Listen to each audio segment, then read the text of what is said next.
This, I have on very good authority, is a Nordpeis, correct pronunciation, a Nordpeis Bergen, and it's a Scandinavian, very quirky looking powerhouse.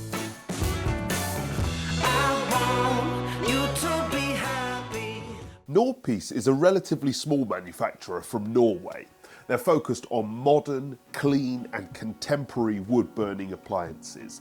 The Bergen is their big seller in the UK, in part because it suits our fireplace setups. Its 5 kilowatt output is also tailored to our most common requirements.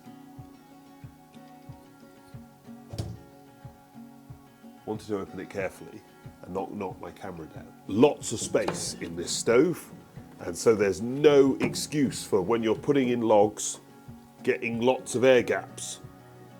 If you don't get lots of air gaps and your fire doesn't light, well, you have only yourself to blame. And a nice little fire lighter in there, which will stick towards the top, sort of in the middle. And finally, we need a match. And this one will be royal blue, which you should get. Tortoise matches. The royal blue ones are quite nice, actually. I quite like them.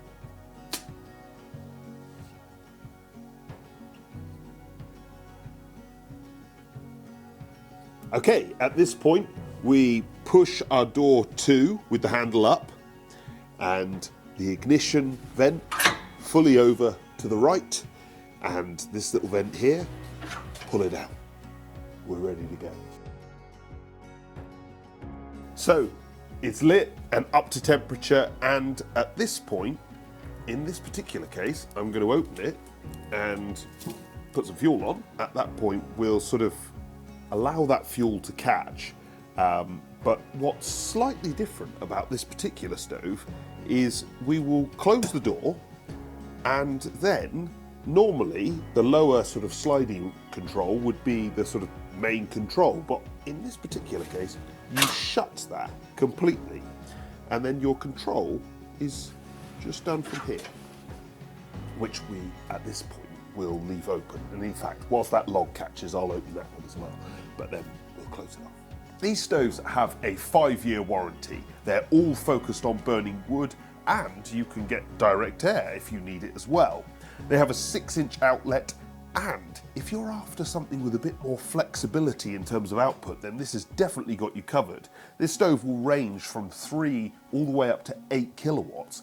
And finally, this is perhaps the only stove, I think, that I've tested where the interior fire bricks are actually warranted. They also look quite interesting. They're not vermiculite board, they're something called thermot, which evidently I've got some things to learn about. This stove is obviously eco-design, but it also runs at just under 85% efficiency, which is mad level. You can even run it clean whilst running it overnight, which is fantastic as well.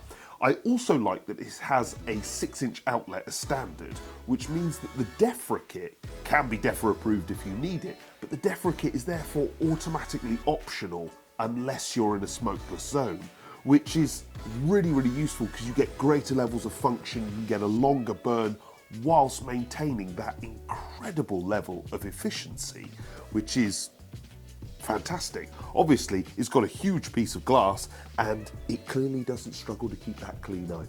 Why does it having a 6-inch outlet mean it's automatically optional to have a DEFRA kit? So if you have a 6-inch outlet, you have to fit it on a 6-inch flue. Yes. Which means that you don't need to have a DEFRA approved stove unless you're in a smokeless zone. Most stoves are fitted on 5-inch flues.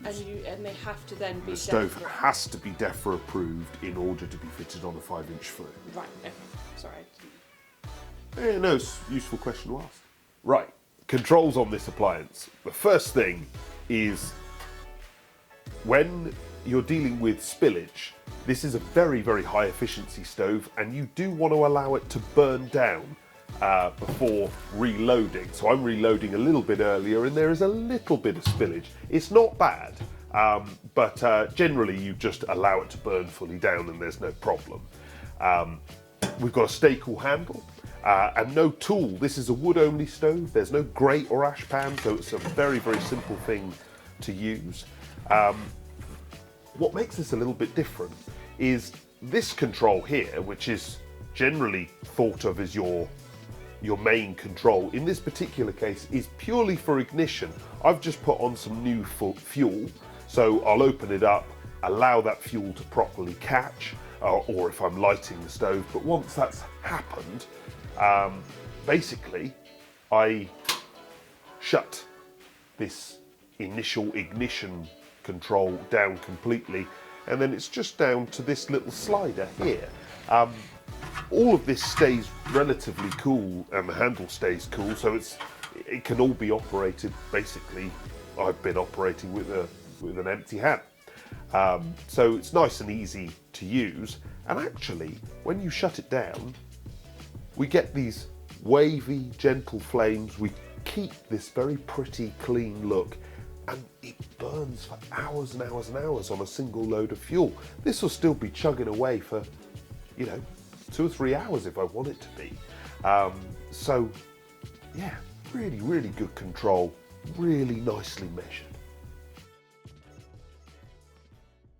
This is a big stove, but nevertheless, we test fuel economy by getting the stove up to operating temperature and then burning just one single net of kiln-dried logs on it to see how long it will maintain at operating temperature. And this stove did really well. It ran for 10 to 12 hours, which was a fantastic score. It's really simple and toughly built, and I think it's going to be relatively low maintenance. I'm also really interested in that interior firebox, which has a year's warranty, which must be a first that I've seen. Also, when you consider that this is a Norwegian built stove, it's really good value for money as well. I think generally overall, for economy, this has got to be like a 9 or a 10 out of 10. The controls on this stove are a little interesting and quite little. Also, the lack of a 5-inch outlet will obviously stumble some people's setups. However, this Norwegian stove has very high efficiency and it's very clean. I like its quirky look with these funny legs. Even the controls are interesting. They're small and they appear to work the wrong way round, but they're effective, interesting and quite neat. I like this stove's big glass, its stay-cool handle, and I really can't overstate its overall economy either. It's simple, toughly built, it's capable of serious use whilst maintaining very high efficiency, and it's quirky and interesting enough to stand out. I realise I'm a terror for car analogies, and I was trying to think one with this stove, because obviously it's Norwegian, and that carries a lot of weight. It's a bit like a German BMW M3 or something. There's some weight that's carried by the name and where it's from, but it's genuinely an economic choice, because if you want something that's spectacular, that carries all that weight and yet performs over and above what the price point should dictate, then the BMW M3 perhaps could be that. And without a doubt, the Nordpeis Bergen is doing that. This stove is offering a lot, and if you like the look and want something special, then obviously check one out. Also, if you've got any questions or want to offer any comparisons, then chuck them in the comments. Either me or Amy or another one of our fantastic followers will come back to you. It's good to get lots of opinions, lots of bouncing ideas. So if you've got anything to say, put them in there. It's far more interesting if we're chatting about it. But I think this will be an interesting one to chat about, because I mean, look at that.